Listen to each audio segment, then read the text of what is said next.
बिस्मिल्लाहिर्रहमानिर्रहीम। आज का हमारा टॉपिक है inductive method versus deductive method. यानी इंडक्टिव मेथड क्या है और डिडक्टिव मेथड क्या है और इन दोनों में फ़र्क क्या है। इससे पहले हम डिस्कस कर चुके हैं, बहुत सारे मेथड्स पढ़ चुके हैं टीचिंग के, और ये भी हम पढ़ चुके हैं कि हम मुख्तलिफ मेथड्स को क्यों यूज़ करते हैं। इसलिए कि टीचिंग को इफ़ेक्टिव बनाने के लिए हम मुख्तलिफ मेथड्स का तरीका अपनाते हैं। अब इंडक्टिव मेथड ये है, इन दोनों में इंडक्टिव मेथड है नाउन टू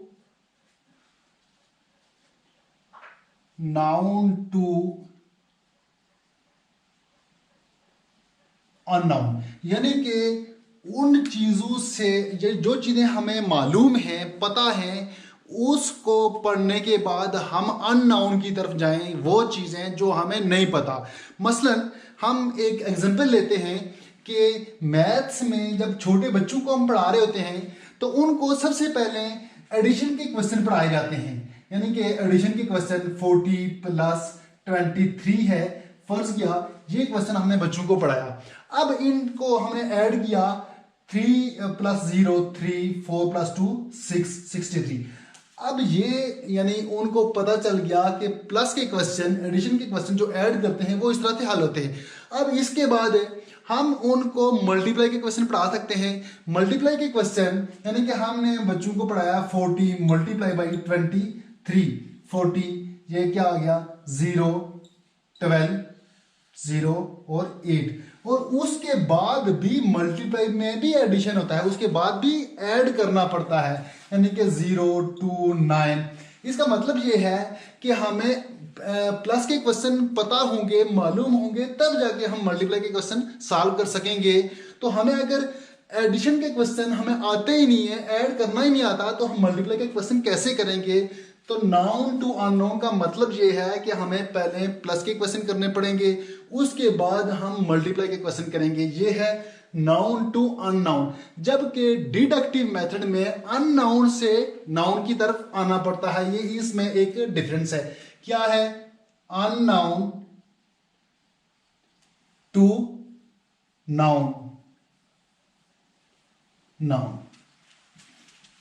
अब इसके बाद है इसका जो दूसरा डिफरेंस है, दूसरा इसमें जो फर्क पाया जाता है वो ये है कि कंक्रीट टू अब्स्ट्रैक्ट, या फिर दूसरा हम लिख देते हैं सिंपल टू कॉम्प्लेक्स।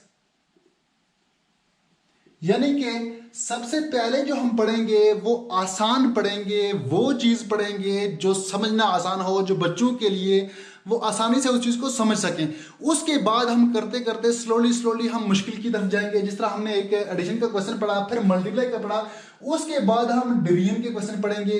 फिर जब डिवीजन के क्वेश्चन हमने पढ़ लिए तो उसके बाद हम पढ़ेंगे बोर्डमास रूल क्या है, पहले ऐड करना पड़ता है, फिर जिसमें मिक्स बहुत सारी चीजें यूज होती हैं वो हम क्वेश्चन पढ़ेंगे। यानी कि पहले सिंपल, फिर करते करते कॉम्प्लेक्स में जाएंगे। जबकि डिडक्टिव मेथड में ये इसी का उल्टा है। ये जो प्रोसेस है कॉम्प्लेक्स टू सिंपल। अब इसमें जो तीसरा मेन बड़ा डिफरेंस पाया जाता है वो ये है कि specific to general.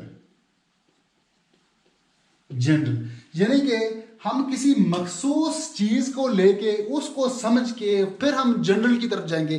For example मैं कहता हूं कि मेरे पास एक मार्कर है, इसका काम है लिखना, इससे मार्कर से लिखा जाता है, ये मेरे पास एक मार्कर है। तो फिर मैं ये कह सकता हूं कि जितने लोगों के पास ये मार्कर है उसका काम है लिखना, वो जो मार्कर उनके पास है वो उसे लिख सकते हैं। मेरा मार्कर लिखता है तो उसका मतलब ये है कि सबका मार्कर लिखता होगा। ये है स्पेसिफिक टू जनरल। जबकि डिडक्टिव में जनरल टू स्पेसिफिक,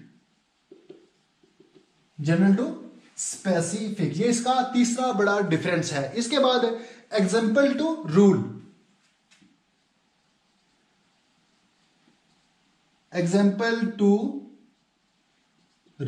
हमको एग्जाम्पल लेंगे, उसको लेके हमको रूल बनाएंगे। पहले एग्जाम्पल पढ़ेंगे फिर रूल बनाएंगे। जबकि डिडक्टिव में हम रूल टू एग्जाम्पल। अब ये दो मेथड हैं, तो कहा जाता है कि बच्चों में छोटे लेवल पे, प्राइमरी लेवल पे या फिर एलिमेंट्री लेवल पे हमें कौन सा मेथड यूज करना चाहिए। तो प्राइमरी लेवल या एलिमेंट्री लेवल, बल्कि मैट्रिक तक मैं कह सकता हूं कि मैट्रिक तक हमने जो मेथड यूज करना है, जो यूज करना चाहिए, वो मेथड है इंडक्टिव मेथड। यानी कि इंडक्टिव मेथड में छोटे बच्चे हैं, उनका वो अभी मैच्योर नहीं है, उनका नॉलेज इतना हाई नहीं है, तो उनमें हम ये वाला मेथड अप्लाई करेंगे, नाउन टू अननाउन, यानी कि आसान से जो आता है वो उसको लेके, जो मालूम है उसको लेके, जो मालूम नहीं है उसकी तरफ, यानी आसान से मुश्किल की तरफ, स्पेसिफिक से जनरल की तरफ, कॉम्प्लेक्स टू रूल की तरफ। और जो डिडक्टिव मेथड है ये आम बच्चों में या छोटी क्लासेस में ये वाला मेथड इस्तेमाल नहीं होता। ये इन दोनों मेथड्स का फर्क भी है, और इन दोनों मेथड्स का आप कह सकते हैं कि इसकी डेफिनेशन भी यही है। ये था इंडक्टिव और डिडक्टिव मेथड। तो मिलते हैं नेक्स्ट वीडियो में, तब तक के लिए अल्लाह हाफिज।